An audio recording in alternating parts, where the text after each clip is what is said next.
السلام علیکم۔ Stories with شاہ زیب۔ لاکھوں کروڑوں درود و سلام سرکار مدینہ پاک کی ذات مبارکہ پر، لاکھوں کروڑوں درود و سلام آپ کی آل پر، اور لاکھوں کروڑوں درود و سلام آپ کی اولاد پر، اور لاکھوں کروڑوں درود و سلام آپ کے ماں باپ پر، دنیا کے خوش نصیب ترین ماں باپ پر۔ ناظرین، آج میری ملاقات جو ہے وہ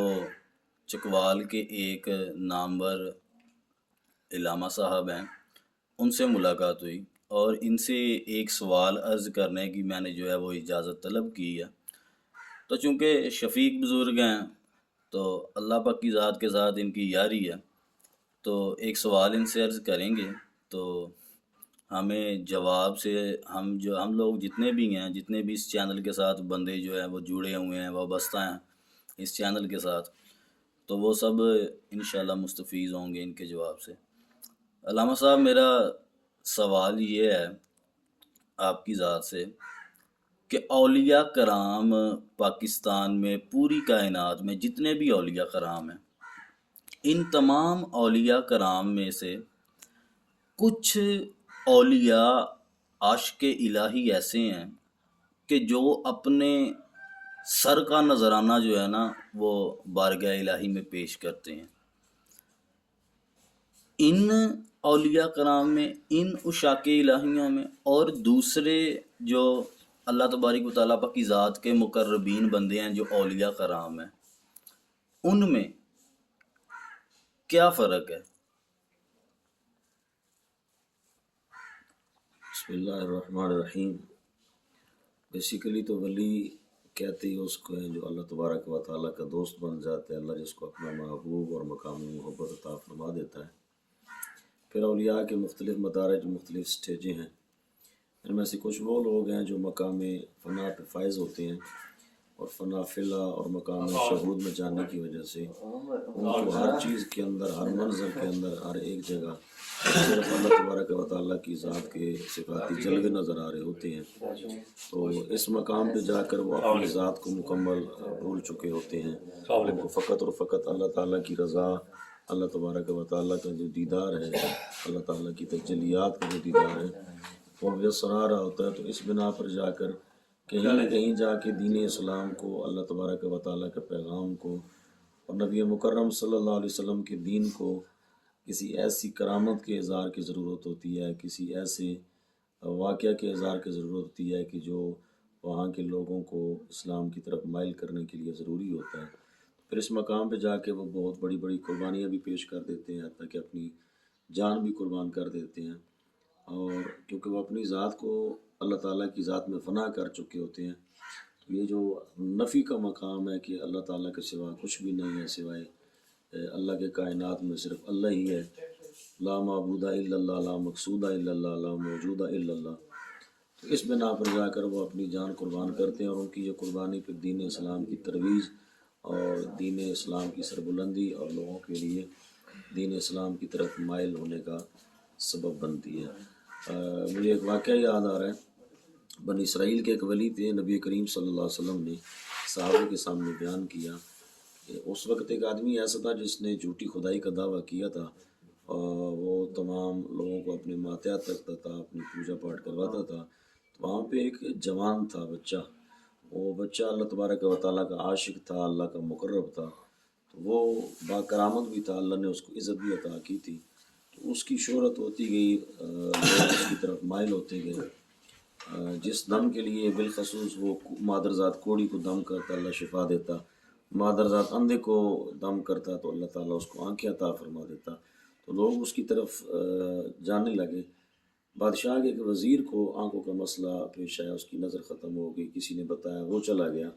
تو اس نے جب جا کے اس ولی کی بارگاہ میں دعا کے لیے عرض کیا تو ولی کی نگاہ کرم سے، اس کے دم سے، اس کی دعا سے اللہ کریم نے اس کو نگاہ عطا فرما دی۔ جب یہ بات بادشاہ تک پہنچی تو بادشاہ جو خدائی کا دعوے دار تھا، اس نے اس جوان اور بچے کو اپنے لیے خطرہ محسوس کیا، اور اس کو راہ سے ہٹانے کے لیے اس نے مختلف حیلے کیے، دربار میں بلایا، ساری بات پوچھی، کیونکہ یہ مسلمان تھا، اللہ کو ماننے والا تھا، اور بادشاہ تھا وہ کافر تھا۔ تو اس نے پہلا فیصلہ یہ کیا، حضور فرماتے ہیں کہ اپنے حواریوں کو کہا کہ اس کو ایک پہاڑ پہ لے جاؤ، وہاں سے نیچے پھینکو تاکہ یہ مر جائے۔ تو وہ جب پہاڑ پر گیا تو اس کو پھینکنے لگے تو اس نے رب کائنات کی بارگاہ میں عرض کی، مالک کائنات، میں تو تیرے دین کی سر بلندی کے لیے، تیرے نام کی ترویج و ارشاد کے لیے، تیری محبت میں یہ سارے کام کر رہا ہوں، تو اگر میرا جاننا مفید ہے تو یا اللہ ٹھیک ہے، ورنہ ان کے مقابلے میں تو میری مدد فرما، دستگیری فرما۔ تو اللہ تعالیٰ نے ایسا کرم کیا کہ وہاں پہ زلزلہ آیا، پہاڑ کانپنے لگا، تو وہ جتنے بھی پکڑ کے جانے والے تھے وہ نیچے گر کے مر گئے، لیکن وہ بچہ سلامت آہستہ مسکراتا پھر آ گیا۔ جب بادشاہ نے دیکھا تو اس کو اور زیادہ خطرہ محسوس کیا کہ اب یہ تو بچ نکلا ہے اور کام خراب ہوگا، تو پھر اس نے کہا کہ اس کو دریا میں لے جاؤ کشتی پہ، اور اب اس کو پانی میں پھینک دو تاکہ یہ ڈوب کے مر جائے۔ تو جب وہاں لے جایا گیا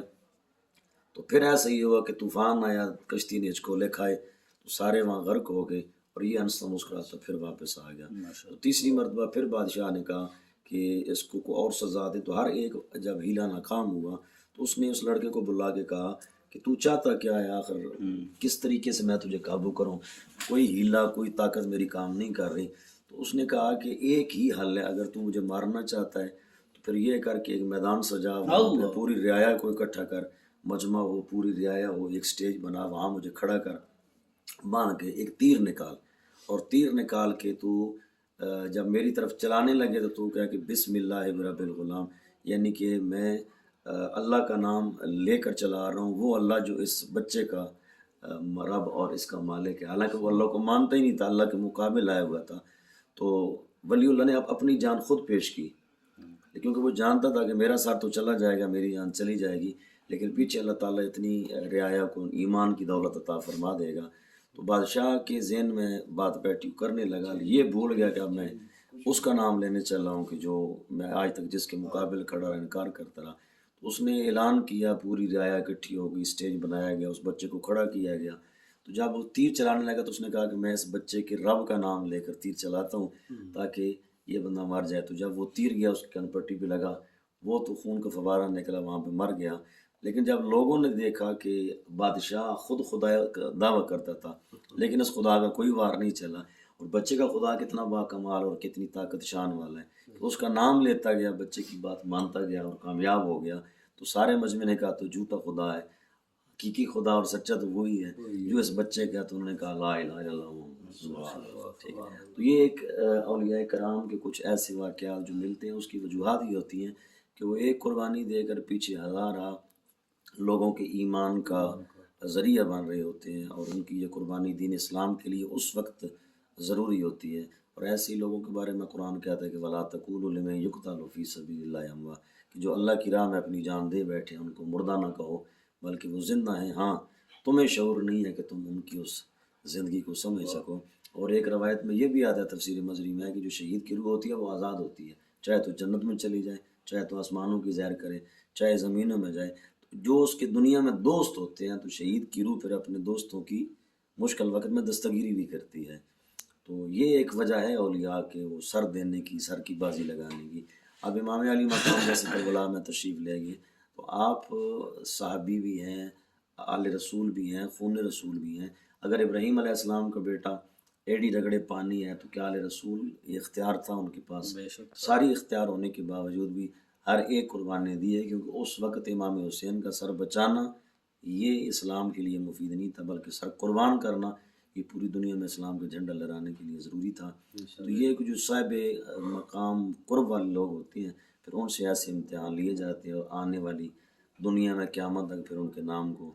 جیسے ابراہیم علیہ السلام نے بیٹی کی قربانی دی، قبول ہو گئی، قیامت تک لوگ قربانیاں کرتے جا رہے ہیں۔ تو یہ قربانی کا درس دینے کے لیے، ایمان والوں کی ایمان کی مضبوطی اور حوصلہ بڑھانے کے لیے ہوتے ہیں۔ باقی جو عام اولیاء ہیں، صالح ہیں، ان کا مقام یہ ہوتا ہے کہ وہ لوگوں کو صرف انہوں نے رشد و ہدایت کا ذریعہ نماز کی طرف لگا دیا، گناہ سے نکال لیا، تو لوگوں کی اصلاح کا ذریعہ بنتے ہیں۔ لیکن جب ایمان پہ مشکل وقت آتا ہے، اسلام پہ مشکل وقت آتا ہے، اور اس لہراتے ہوئے جھنڈے کو دوبارہ بلند رکھنے کے لیے قربانی اور خون کی ضرورت ہوتی ہے، تو پھر یہ قربانی پیش کی جاتی ہے۔